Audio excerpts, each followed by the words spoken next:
Bangalore, the city that never slows down. But when you need quick, reliable electrical services, who do you call? Finding a genuine electrician or trusted service provider can be stressful. Delays, incomplete work, hidden charges.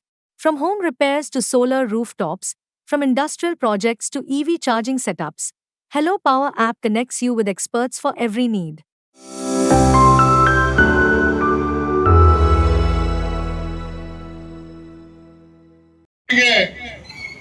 ಮಹಾ ದೊಡ್ಡ ತೀರ್ಪು ಒಂದು ಹೊರಬಿದ್ದಿದೆ. ಕಳೆದ 50 ವರ್ಷಗಳಿಂದ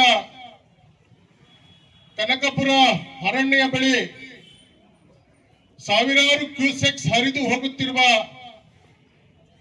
ಸಮುದ್ರದ ಪಾಲಾಗುತ್ತಿರುವ ಕಾವೇರಿ ನೀರಿನ ಅಡ್ಡಗಟ್ಟಿ ಮೇಕೆದಾಟು ಯೋಜನೆ ಮಾಡಬೇಕು ಅಂತ ಹೇಳಿ ಹಲವಾರು ಸರ್ಕಾರಗಳು ಯೋಜನೆಯನ್ನ ರೂಪಿಸಿಕೊಂಡು, ಆದರೆ ಪಕ್ಕದ ತಮಿಳುನಾಡು ಸರ್ಕಾರ ಗಡಿ ಪ್ರದೇಶದಲ್ಲಿ ನಮಗೆ ಬರಬೇಕು ಮತ್ತು ಅಲ್ಲೇ ಅರಣ್ಯವನ್ನ ಸಂರಕ್ಷಣೆ ಮಾಡಬೇಕು ಅಂತ ಹೇಳಿ ಇಲ್ಲದ ಸಬೂಬನ್ನ ಹೇಳಿ ಸುಪ್ರೀಂ ಕೋರ್ಟ್ನ ಮೆಟ್ಟಿಲು ಏರ್ತು.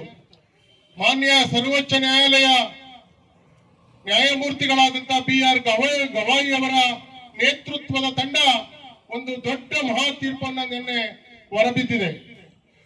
ಸುಪ್ರೀಂ ಕೋರ್ಟ್ನ ಮಹಾ ತೀರ್ಪು ಉಲ್ಲೇಖ ಏನಂತ ಹೇಳಿದ್ರೆ, ಈ ಮೇಕೆದಾಟು ಯೋಜನೆಯಲ್ಲಿ ನಾವು ವಿನಾಕಾರಣ ಬಾಯನ್ನ ಹಾಕೋದಿಲ್ಲ. ನೀವು ಕಾವೇರಿ ನಿಯಂತ್ರಣ ಸಮಿತಿಯರ ಬಳಿ, ಕಾವೇರಿ ನೀರು ನಿರ್ವಹಣಾ ಪ್ರಾಧಿಕಾರದ ಬಳಿ ಮತ್ತು ಕೇಂದ್ರ ಜಲ ಆಯೋಗದ ಬಳಿ ನೀವು ತೀರ್ಮಾನವನ್ನ ಮಾಡಿಕೊಳ್ಬೇಕು. ಸುಪ್ರೀಂ ಕೋರ್ಟ್ಗೆ ಇದಕ್ಕೆ ಬದ್ಧರಲ್ಲ ಅಂತ ಹೇಳಿ ಸುಪ್ರೀಂ ಕೋರ್ಟ್ ಹಾಕಿದಂತ ಅರ್ಜಿಯನ್ನ ನಿನ್ನೆ ವಜಾ ಮಾಡಿದೆ.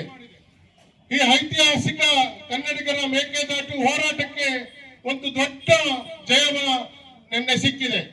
ಆದ್ರಿಂದ ಈ ಕೂಡಲೇ ರಾಜ್ಯ ಸರ್ಕಾರಕ್ಕೆ ಮತ್ತು ನೀರಾವರಿ ಸಚಿವರಿಗೆ ಮತ್ತು ವಕೀಲರಿಗೆ ಮತ್ತು ನ್ಯಾಯಮೂರ್ತಿಗಳ ತಂಡಕ್ಕೆ ಈ ದಿವಸ ಕಸ್ತೂರಿ ಕರ್ನಾಟಕ ಜನಪರ ವೇದಿಕೆ ಮತ್ತು ಮಂಡ್ಯ ಜಿಲ್ಲಾ ಎಲ್ಲ ರೈತರ ಪರ ಅವರಿಗೆ ಧನ್ಯವಾದಗಳನ್ನ ಅರ್ಪಿಸುತ್ತಾ, ಮಾನ್ಯ ರಾಜ್ಯ ಸರ್ಕಾರಕ್ಕೆ ಈ ಕೂಡಲೇ ನಾವು ಒಂದು ಮನವಿಯನ್ನ ಮಾಡ್ತೀವಿ.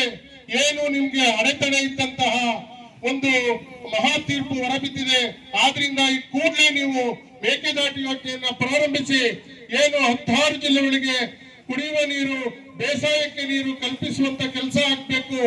ಇಲ್ಲದ ಸಲಬನ್ನ ಹೇಳ್ಕೊಂಡು ಮುಂದುವರಿತಾ ಬಂದಿದ್ರಿ ಎಲ್ಲಾ ಸರ್ಕಾರಗಳು. ಈಗ ತೀರ್ಪು ಹೊರಬಿದ್ದಿದೆ, ಕನ್ನಡಿಗರ ಪರ ಆಗಿದೆ. ಆದ್ರಿಂದ ಅದನ್ನು ಮನಗಂಡು ಈ ಕೂಡಲೇ ನೀವು ಮೇಕೆದಾಟು ಯೋಜನೆಯನ್ನ ಪ್ರಾರಂಭ ಮಾಡಬೇಕು ಅಂತ ಹೇಳಿ ಉಭಯ ಸರ್ಕಾರಗಳಿಗೂ ಕೂಡ ನಾವು ಮನವಿಯನ್ನ ಮಾಡ್ತೀವಿ. ಆದ್ರಿಂದ ಕಸ್ತೂರಿ ಕರ್ನಾಟಕ ಜನಪರ ವೇದಿಕೆ ಮತ್ತು ಎಲ್ಲ ಸಂಘಟನೆಗಳು ಸ್ವಾಗತವನ್ನ ಮಾಡ್ತಾ, ಸರ್ವೋಚ್ಚ ನ್ಯಾಯಾಲಯದ ತೀರ್ಪಿಗೆ ನಾವು ಸಿಹಿಯನ್ನ ವಿತರಣೆಯನ್ನ ಮಾಡಿ ಈ ದಿವಸ ನಾವು ಸಂಭ್ರಮಾಚರಣೆಯನ್ನ ಮಾಡ್ತಾ ಇದ್ದೀವಿ ಅಂತ ಹೇಳಿ ತಿಳಿಸ್ಲಿಕ್ಕೆ ಇಚ್ಛೆ ಪಡ್ತೀವಿ.